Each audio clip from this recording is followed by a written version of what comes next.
प्रत्येक गृहिणीला रोजचा पडणारा प्रश्न म्हणजे आज भाजी काय बनवावी? तर हा रोजचाच प्रश्न नसतो, परंतु तो प्रश्न हा ऋतूनुसार देखील बदलत असतो.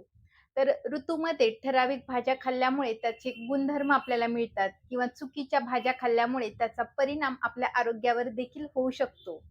तर जसं चातुर्मासाला सुरुवात होते, बरेच जण काही भाज्या वर्ज्य करतात, जसं की वांगे, कांदे यासारख्या गोष्टी. परंतु या काळामध्ये आयुर्वेदानुसार पालेभाज्या देखील खाऊ नये. पालेभाज्या यामध्ये पालक, मेथी, कोबी यासारख्या ज्या भाज्या आहेत, त्या पालेभाज्या ह्या काळामध्ये खाऊ नये. तर या व्यतिरिक्त कोणत्या भाज्या खाव्यात, याबद्दलची माहिती आपण आजच्या व्हिडिओमध्ये बघणार आहोत. तेव्हा व्हिडिओ शेवटपर्यंत नक्की पहा.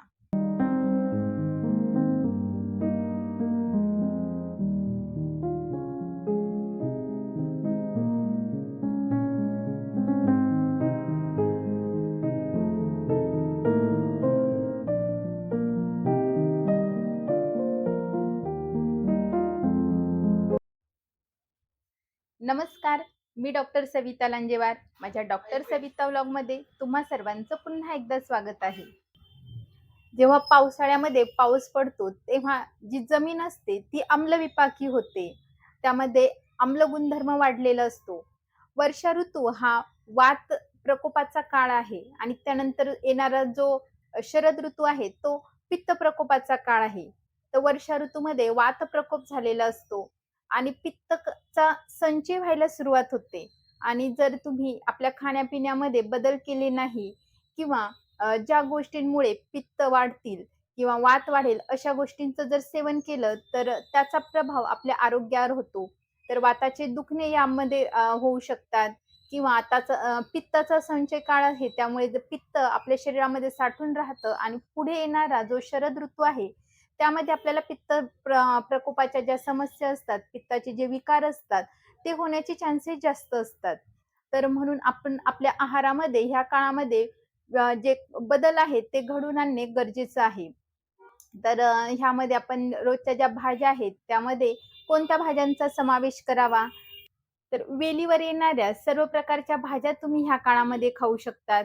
जसं की दोडके, गिलके, कारले, भोपळा, पडवळ ह्या सर्व भाज्या या आत्ताच नाही तर वर्षभर खाण्यासाठी अतिशय उत्तम आहे, गुणकारी आहे आणि आरोग्यदायी आहेत. तर या व्यतिरिक्त तुम्ही भेंडी, टोमॅटो, काकडी, ढेमसे यासारख्या भाज्यांचा समावेश देखील आपल्या रोजच्या आहारामध्ये करू शकता.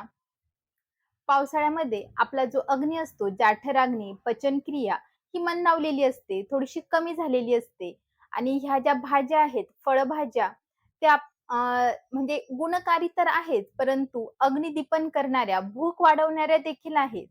आणि ज्या पालेभाज्या असतात, पालक, मेथी तर ह्या ज्या भाज्या आहेत, आपल्याला वाटतं की ह्या भाज्या खाल्ल्यामुळे आपलं पोट साफ होतं, पोटात साफ राहतो. परंतु ह्या रोजच्या रोज खाण्यासारख्या भाज्या नाहीत. एरवी सुद्धा जेव्हा तुम्हाला पालेभाज्या खायच्या असतील, तर त्या तुम्ही 15 दिवसातून एखाद्या दिवशी अशा भाज्या खाऊ शकता. तर ह्या पालेभाज्या बनवण्याची सुद्धा एक पद्धत आयुर्वेदामध्ये सांगितली आहे. तर ह्या भाज्या डायरेक्ट फोडणी घालून न बनवता त्यांना वाफवून त्यातलं पाणी काढून मग त्या तेलामध्ये परतवाव्या असं सांगितलं आहे. तरच त्याचा जो वात वाढवणारा गुणधर्म आहे तो कमी होतो. नाही, इतर वेळी जर तुम्ही डायरेक्ट अशा भाज्या खाल्ल्या, तर त्यामुळे वात प्रकोप होऊन वाताचे जे काही विकार आहेत, ते होण्याचे चान्सेस असतात. त्यानंतर पावसाळ्यामध्ये जर तुम्ही ह्या भाज्या खाल्ल्या, तर पावसाळ्यामधली जी जमीन असते, ती आम्लविपाकी झालेली असते. त्यामुळे ह्या काळामधली आर्द्रता आणि वातावरणातील बदल म्हणजे उष्णता, मध्येच आर्द्रता ह्यामुळे फंगस जे आहे, ते अशा भाज्यांमध्ये जास्त प्रमाणामध्ये बघितले जाते.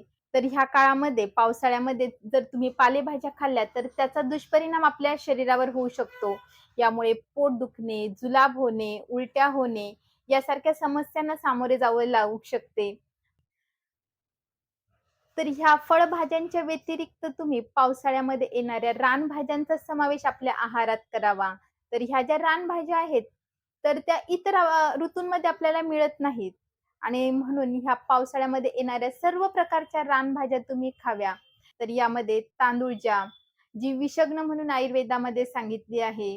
गुडूचीची भाजी, ती इम्युनिटी वाढवणारी, रोगप्रतिकार शक्ती वाढवणारी तर आहेच, तर ह्या काळामध्ये वातदोष जो वाढलेला असतो, तो कमी करण्यास देखील मदत करते. पुनर्नवाची भाजी, या व्यतिरिक्त आघाड्याची भाजी, शेवग्याची भाजी, वातदोष कमी करण्यामध्ये शेवग्याची भाजी सर्वात उत्तम आहे.